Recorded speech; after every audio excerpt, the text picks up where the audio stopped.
श्री राधे कृष्ण। ओम नमो भगवते वासुदेवाय नमः। कथा 58। यदुवंशियों को ऋषियों द्वारा श्राप देना और उद्धव को श्री कृष्ण द्वारा उपदेश देना। श्री सुखदेव महाराज बोले, हे राजा परीक्षित, भगवान ने विचार किया, मेरा पूरा कुटुंब यदुवंशी मेरे कारण अजय है।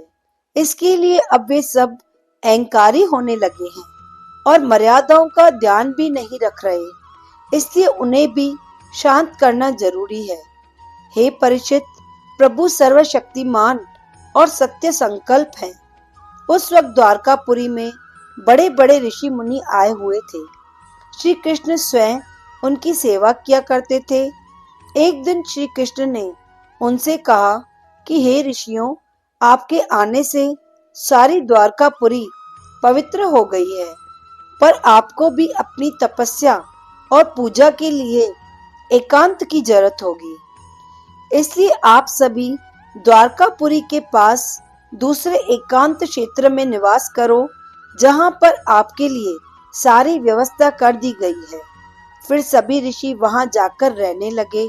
वहीं कुछ उद्दंडी यदुवंशी कुमार उसी क्षेत्र में आकर एक सांब के पेट पर कपड़ा बांधकर स्त्री रूप बनाकर ऋषियों के सामने लेकर आए और वहां आकर झूठी नम्रता दिखाकर ऋषियों से पूछने लगे कि हे ऋषि मुनियों, कृपा कर बताएं कि इस स्त्री के पेट में पुत्री है या पुत्र।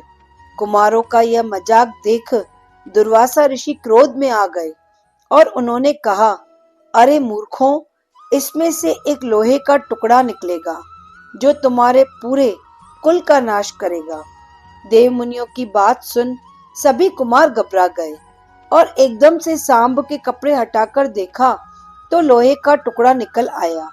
फिर तो वे सब बहुत घबरा गए और सोचने लगे, हम तो बहुत बड़े अभागी हैं जो हमसे ये अनर्थ हुआ है। फिर सारी बात जाकर राजा उग्रसेन जी को बताई।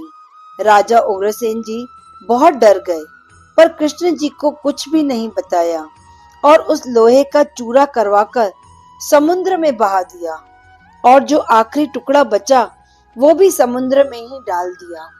हे परीक्षित, वो लोहे का छोटा टुकड़ा एक मछली ने निगल लिया और उस चूरे से समुद्र के किनारे पर एरत नाम की घास पैदा हो गई।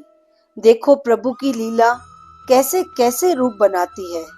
उस मछली को फंसाकर एक मछुआरा अपने घर ले आया। उसे चीरा तो वो लोहे का टुकड़ा उसे मिला। उसने धनुष की नोक बनाकर अपने धनुष पर वह टुकड़ा लगा दिया।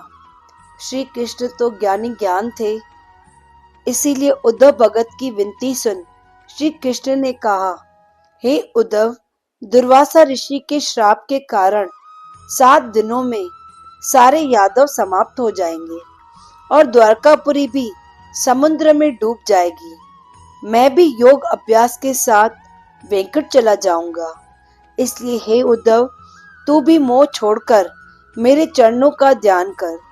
मैं तुम्हें श्राप से मुक्त करता हूँ। उद्धव, मेरे जाने के बाद धर्म संसार से नाश हो जाएगा। उद्धव रोककर बोलने लगा कि हे जगदीश्वर, मुझे ऐसा उपदेश दो जो अंत समय में भी याद रहे। इतना सुन श्री कृष्ण जी ने कहा, हे उद्धव, संसार का सारा व्यवहार झूठा समझ। अपने मन को निश्चित कर मेरे चरणों में रख। जब तू संसारी माया से ध्यान हटाकर मेरे अविनाशी रूप का ध्यान करेगा तो मेरी माया तुझे असर नहीं करेगी और हर पल तुम मुझे अपने पास पाओगे। परिवार हमेशा साथ नहीं चलता, फिर अपने ही किए हुए कर्म काम आते हैं। इसलिए 8 पहर अपनी मौत को याद रखना चाहिए। हे उद्धव, मेरे जाते ही पृथ्वी पर कलयुग की शुरुआत होगी।